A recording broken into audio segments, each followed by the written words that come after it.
Hello students आज इस video में हम देखेंगे कैम साइकिल या कैम प्लांट्स के अंदर जो साइकिल रन होता है उसके बारे में बात करेंगे। इसकी बहुत ज़्यादा डिमांड आ रही थी आपकी तरफ से, तो इसलिए मैंने सोचा कि आज इस वीडियो में हम कैम साइकिल को देख लेते हैं। तो इस वीडियो में हम इस पूरी साइकिल को देखेंगे कि किस तरह से जो कैम प्लांट्स हैं उन्होंने अपने अंदर कौन सी मॉडिफिकेशन की है और किस तरह से वो कैरवन साइकिल को रन करते हैं। उसके सबसे पहले तो कुछ कैरेक्टरिस्टिक्स को देखते हैं कैम साइकिल या कैम प्लांट्स की। तो सबसे पहले बात करें कैम साइकिल से क्या एब्रीविएशन बनती है, तो कैम जो लफ्ज़ है कैम साइकिल का, उसे बनता है क्रेसुलेशियन एसिड मेटाबॉलिज्म, या इसका दूसरा नाम होता है डार्क एसिडिफिकेशन, या इसको हम डार्क कार्बन डाइऑक्साइड फिक्सेशन भी कहते हैं। अब इसके बारे में कुछ बात करें तो डार्क एसिडिफिकेशन इसको हम क्यों कहते हैं, क्योंकि आप जिस वक्त मैं आपको साइकिल के बारे में बताऊंगा तो आप देखेंगे कि इनका जो साइकिल होता है वो दो फेजेस में कंप्लीट होता है। एक रात के वक्त होता है ड्यूरिंग नाइट और दूसरा दिन के वक्त होता है। रात के वक्त इन प्लांट्स के अंदर क्या होता है कि जो कार्बन डाइऑक्साइड होती है वो फिक्स होती है, इस वजह से हम इसको कहते हैं डार्क कार्बन डाइऑक्साइड फिक्सेशन, क्योंकि ये ड्यूरिंग नाइट होती है। और उसके अलावा ये जो कार्बन डाइऑक्साइड फिक्स होती है ये आगे जाकर फिर ऑर्गेनिक एसिड बनाती है, इस वजह से हम इसको कहते हैं डार्क एसिडिफिकेशन। तो ये पहले तो इसके कुछ टाइटल के बारे में बात हो गई। अब बात करें इसकी डिस्कवरी की, तो कैम प्लांट्स को जिस दो साइंटिस्ट ने जो डिस्कवर किया था कैम साइकिल का, वो थे ऑलरी और दूसरे था रोमन। इन दो साइंटिस्ट ने इसको डिस्कवर किया सबसे पहले। अब इनकी स्टोमेटा की बात करें तो आपको मैं जिस वक्त C4 साइकिल या जिसको हम हैच एंड स्लैक साइकिल कहते हैं, वो जिस वक्त मैंने आपको पढ़ाया था तो उसके अंदर आपको बताया था कि वो जो प्लांट्स हैं C4 साइकिल वाले प्लांट्स, उनके अंदर क्या मॉडिफिकेशन हुई है कि उन्होंने अपने जो जगह है कैल्विन साइकिल का वो तब्दील किया है। यानी उनके अंदर मीजोफिल सेल के अंदर कार्बन डाइऑक्साइड फिक्सेशन हुई थी, जबकि जो कैल्विन साइकिल था वो रन हुआ था बंडल शीट सेल में। जबकि ये जो कैम्प साइकिल है या कैम्प प्लांट्स हैं ये भी उनके साथ रिजेंबलेंस रखते हैं, लेकिन इनकी जो टाइमिंग है स्टोमेटा के ओपन होने की वो चेंज हो गई है। वो किस तरह से कि इनके अंदर जो स्टोमेटा पाए जाते हैं वो क्लोज होते हैं ड्यूरिंग डे टाइम। और क्यों क्लोज होते हैं, क्योंकि ये वेपो ट्रांसपायरेशन को रिड्यूस करते हैं। अब इसकी थोड़ी सी आपको मैं डिटेल बताऊं तो जो हमारे पास जो प्लांट्स एरिड कंडीशन में पाए जाते हैं, हार्श कंडीशन में पाए जाते हैं, जैसा कि डेजर्ट के प्लांट्स हम ले सकते हैं। आपको पता है कि डेजर्ट के जो प्लांट्स होते हैं उनको हम ज़ीरोफाइट्स कहते हैं और वो एक हार्श कंडीशन में रहते हैं और उनका जो वाटर है उनके पास बहुत कम होता है। लिहाजा उस वाटर की एवापोरेशन या ट्रांसपायरेशन को बचाने के लिए वो क्या करते हैं कि अपने अंदर एक मॉडिफिकेशन लाते हैं और अपने स्टोमेटा को जिनके स्टोमेटा को हम संकन स्टोमेटा कहते हैं, जो कि एपिडर्मिस के नीचे पाए जाते हैं इनर साइड पर, तो वो अपने स्टोमेटा को ड्यूरिंग डे टाइम या लाइट के वक्त वो अपने स्टोमेटा को क्लोज रखते हैं ताकि वो वेपो ट्रांसपायरेशन को रिड्यूस कर सकें और इस तरह अपनी बॉडी के लिए वो वाटर को बचा सकें। तो एक बात तो ये होगी कि अपने स्टोमेटा को दिन के वक्त ये क्लोज रखते हैं, जबकि ये इनकी जो स्टोमेटा होते हैं वो ओपन होते हैं at night time to collect carbon dioxide, और उस कार्बन डाइऑक्साइड को ये म्यूजिफुल सेल्स में ले जाते हैं और वहाँ पर इसके फर्दर साइकिल को कैरी आउट करते हैं। अब इस तरह के जो कैम साइकिल है ये हमारे पास जिस फैमिली के अंदर पाया जाता है, जिस प्लांट्स की फैमिली में पाया जाता है, उनको हम कहते हैं क्रेसुलेशियन फैमिली। इसी वजह से हम कैम साइकिल को क्रेसुलेशियन एसिड मेटाबॉलिज्म भी कहते हैं, क्योंकि इसमें जो फैमिली है प्लांट्स की कैसुलेशियन उसके मेंबर्स इन्वॉल्व होते हैं। इसके अलावा इनको हम सर्कुलेंट ज़ीरोफाइट्स भी कहते हैं। मैंने आपको बताया कि जो डेजर्ट में जो प्लांट्स पाए जाते हैं उनको हम ज़ीरोफाइट्स कहते हैं, क्योंकि वो ड्राई या हार्श कंडीशन में मौजूद होते हैं। उसके बाद इसकी एग्जांपल्स की बात करते हैं और फिर हम जल्दी से कुछ कैरेक्टरिस्टिक्स दे के फिर अपनी साइकिल की तरफ जाते हैं। तो इनके एग्जांपल में सबसे पहले आता है एगेव प्लांट्स, सेडम, एल्डे, ब्रायोफाइलम, ओपेंचिया, और मोस्ट इंपॉर्टेंट जो इनकी एग्जांपल ऑफ पाइन एप्पल है, यानी पाइन एप्पल के अंदर भी ऐसे ही कैम साइकिल या कैम पाथवे देखने को मिलता है। अब फिर दोबारा स्टोमेटा का यहाँ पर मैंने जिक्र किया है कि स्टोमेटा इनके जो ओपन होते हैं वो नाइट के टाइम पर होते हैं, जबकि जो क्लोज होते हैं इनके स्टोमेटा वो दिन या लाइट टाइम पर होते हैं ताकि वो रिड्यूस कर सकें ट्रांसपायरेशन को। और ये जो स्टोमेटा है इनके जो रात के वक्त ओपन होते हैं, ऐसे स्टोमेटा को हम कहते हैं स्कोटो एक्टिव स्टोमेटा।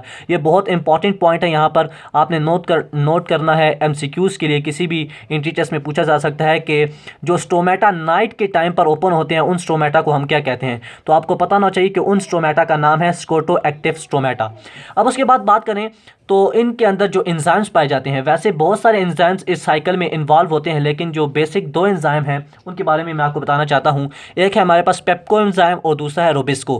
पेप्को की जो एब्रीविएशन बनती है वो है फास्फोइनोल पायरुवेट कार्बोक्सिलेज, जबकि रोबिस्को आपको पता है कि मोस्ट एम्बेंडेंट पाया जाता है यूनिवर्स के अंदर, और इसकी जो एब्रीविएशन है वो है राइबोलोज बिसफॉस्फेट कार्बोक्सिलेज ऑक्सीजनेस। ये आपको पता है एक ड्यूअल नेचर रखने वाला एंजाइम है, जो कि जिस वक्त कार्बन डाइऑक्साइड की कंसनट्रेशन बढ़ती है सेल्स के अंदर, तो ये कार्बोक्सिलेज के तौर पर एक्ट करने लग जाता है, और जिस वक्त ऑक्सीजन की कंसनट्रेशन बढ़ती है तो ये ऑक्सीजनेस के तौर पर एक्ट करने स्टार्ट कर देता है। तो ये दो एंजाइम है, और भी बहुत सारे एंजाइम है जो साइकिल के दौरान मैं आपको बताता जाऊँगा।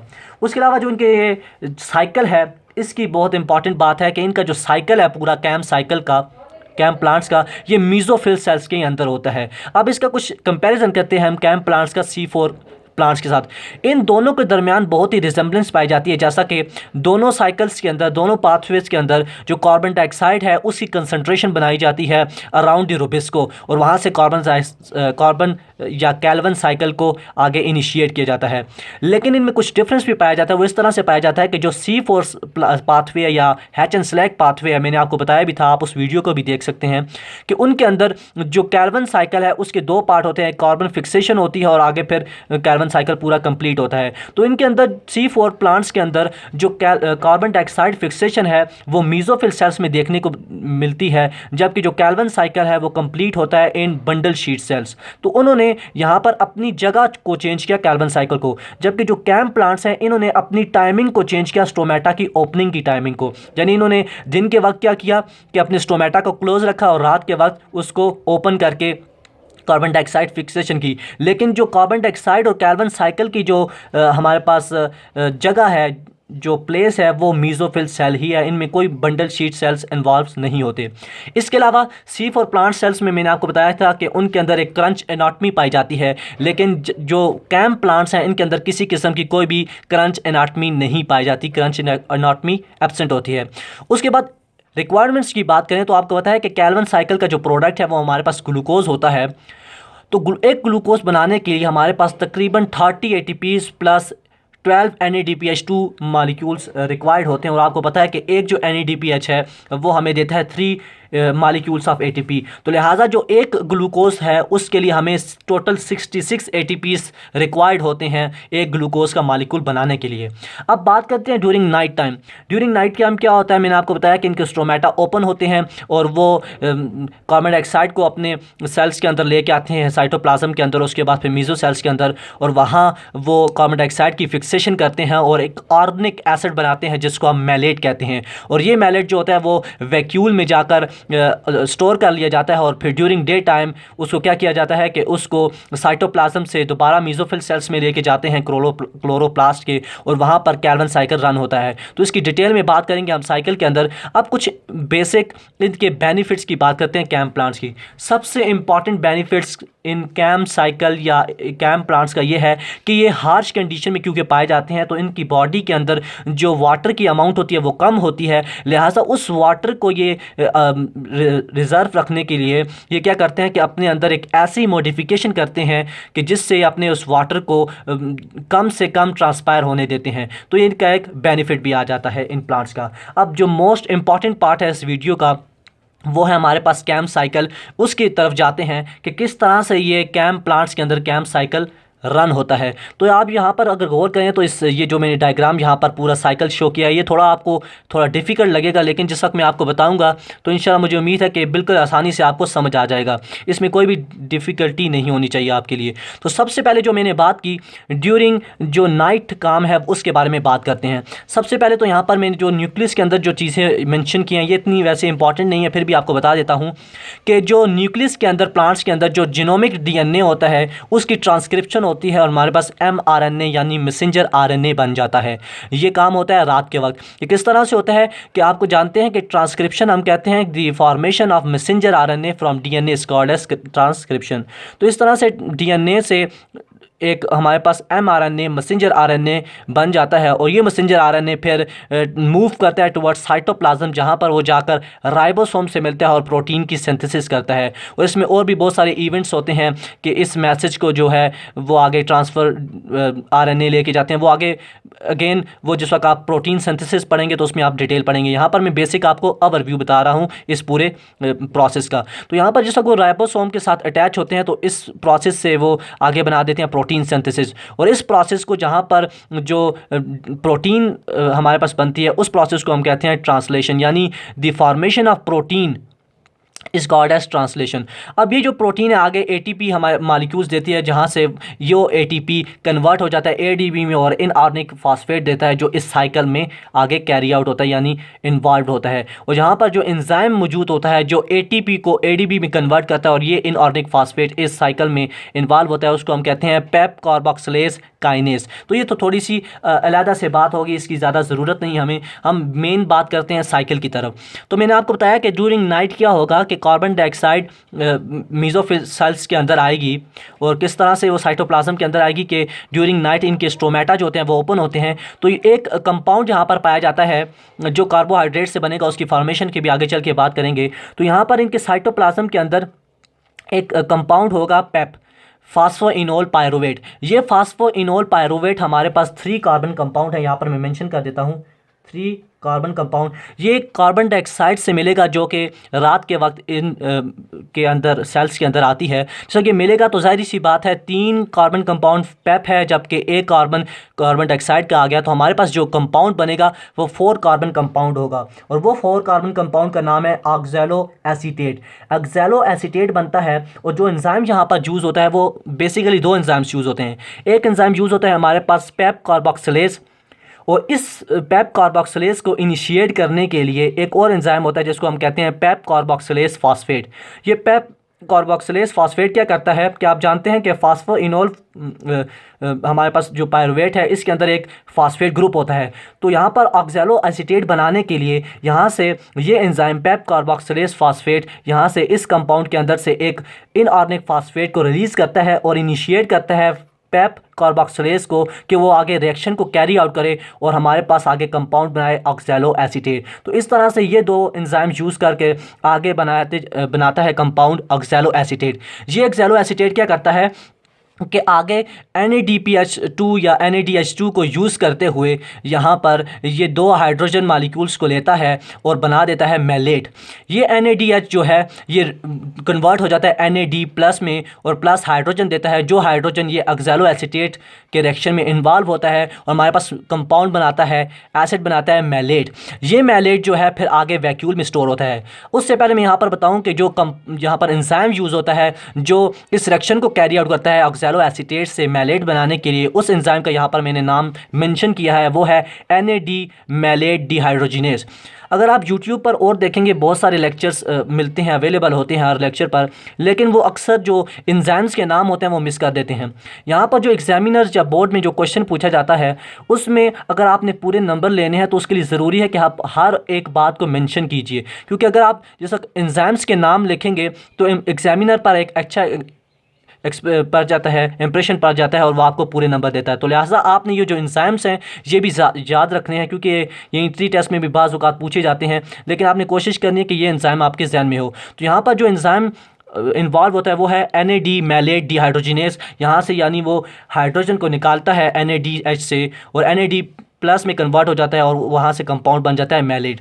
ये मैलेट जो है मैंने आपको बताया कि रात के वक्त वैक्यूल के अंदर स्टोर होता है। किस तरह से स्टोर होता है कि वैक्यूल के अंदर जो मेम्ब्रेन है जिसको हम टोनोप्लास्ट कहते हैं, उसकी जो मेम्ब्रेन है उसके अंदर कुछ गेट्स पाए जाते हैं, कुछ ओपनिंग्स होती हैं, जिन ओपनिंग्स को हम कहते हैं मैलेट शटल। इस मैलेट शटल के थ्रू ये मैलेट जो साइटोप्लाज्म के अंदर बनता है ये चला जाता है वैक्यूल के अंदर। और ये सारा काम कहाँ पर हो रहा है, किस टाइम हो रहा है, रात के वक्त हो रहा है। जब ये मैलेट अंदर जाता है तो इस वैक्यूल की जो मेम्ब्रेन है यहाँ पर एक एंजाइम पाया जाता है जिसको हम कहते हैं ATPase। ATPase क्या करता है कि ATP को कन्वर्ट करता है ADP प्लस इनऑर्गेनिक फॉस्फेट में, और जो साइटोप्लाज्म के अंदर जो कंसंट्रेशन होती है हाइड्रोजन आयंस की वो वहाँ से ट्रांसफ़र कर देता है इनटू दी वैक्यूल। जब वो वैक्यूल में हाइड्रोजन आयंस जाते हैं तो वो आगे रिएक्शन में हिस्सा लेते हैं और मैलेट के साथ कन्वर्ट टेक प्लेस कर वो मैलिक एसिड बना देते हैं। तो इस तरह से रात के वक्त जो कार्बन डाइऑक्साइड है वो फिक्स हो जाती है और कन्वर्ट हो जाती है ऑर्गेनिक एसिड को में, जिसको हम मैलिक एसिड कहते हैं।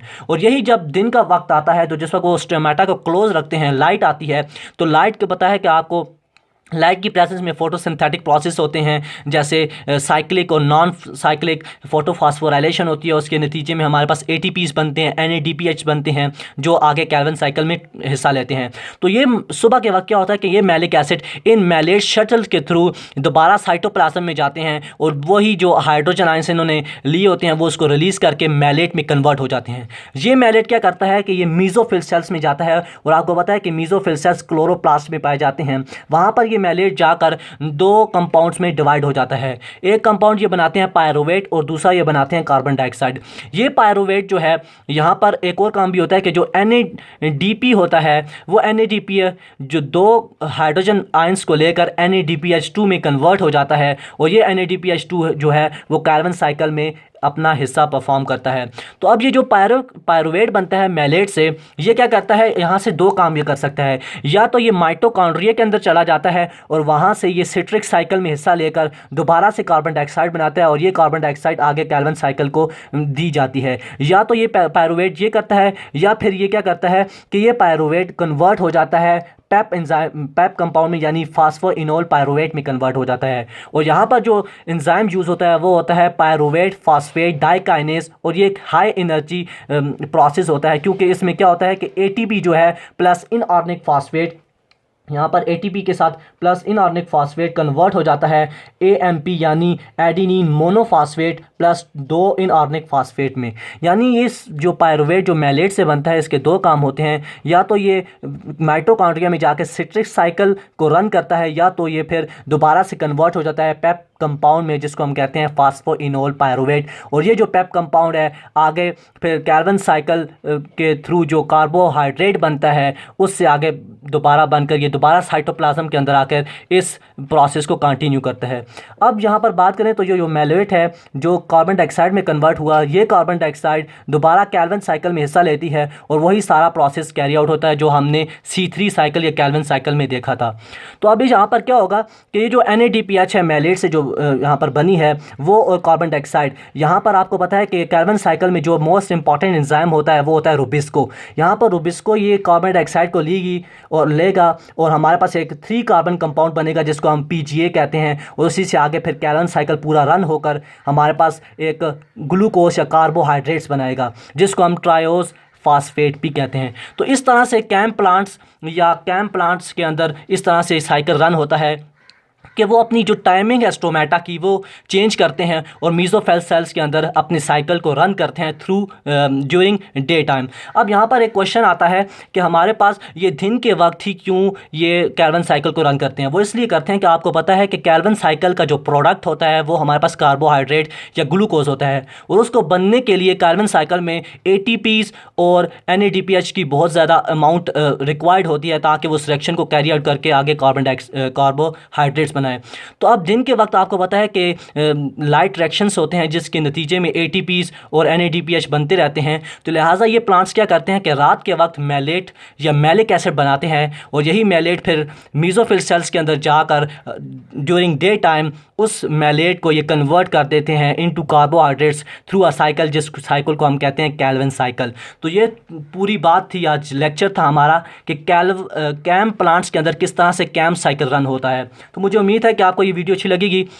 ये बहुत ही ईजी एक हमारे पास साइकिल है, ये रिजेम्बलेंस रखता है C4 साइकिल से, क्योंकि दोनों के जो प्रोडक्ट हैं वो आगे जाकर कार्बोहाइड्रेट ही हैं, लेकिन जो दोनों में डिफरेंस आ रहा है वो एक बात का आ रहा है कि जो C4 साइकिल है उनके अंदर जो प्लेस है कैल्विन साइकिल वो चेंज हो जाती है, यानी वो कैल्विन साइकिल रन होता है इन बंडल शीट सेल्स, जबकि जो कैम प्लांट्स हैं इनके अंदर जो कैल्विन साइकिल होता है वो मीजोफिल सेल्स के अंदर ही होता है, लेकिन इनकी जो स्टोमेटा की ओपनिंग की टाइमिंग है वो चेंज हो जाती है। तो ये आज का पूरा लेक्चर था जिसमें सबसे पहले हमने कैरेक्टरिस्टिक्स की बात की कैम प्लांट्स की, और उसके बाद कुछ एंजाइम्स और फिर रिक्वायरमेंट्स की बात की, और फिर आखिर में इस साइकिल को देखा। तो इंशाल्लाह अगली वीडियो में मिलते हैं जिसमें हम एक नए लेक्चर को देखेंगे।